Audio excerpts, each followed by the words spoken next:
I like the idea that it's good for everybody. The reality is that it's not good for everybody. Good for the investors, for sure. Not always good for the service providers, the vendors, if you will. Who's most vulnerable?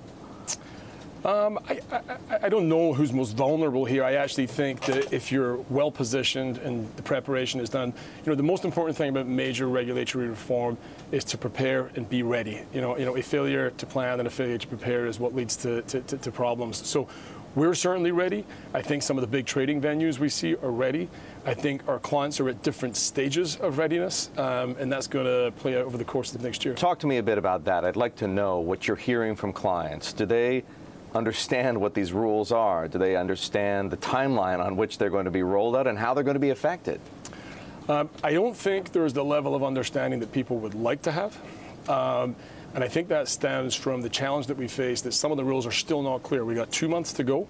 But when you and I last spoke, there was a lot of rules that were still not clear, and we've seen enormous progress this summer, in particular areas of things like the trading mandate and the requirement to provide impartial access. But there's a couple of critical areas that everyone is watching closely because they've got to be resolved before year end. And those are? Well, the first one, and this is almost ironic, transparency is a core pillar of MiFID II. And yet we've seen, almost by accident, some sort of flawed calculation method under the European rules, which would term most swaps illiquid and therefore not subject to any kind of transparency and reporting regime.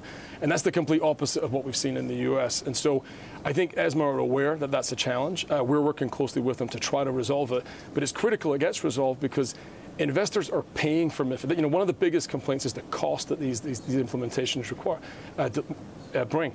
If you get all the cost of transparency without the benefits, and it's going to be a long time, we think, before that gets fixed, I think that could be a very bad outcome for investors.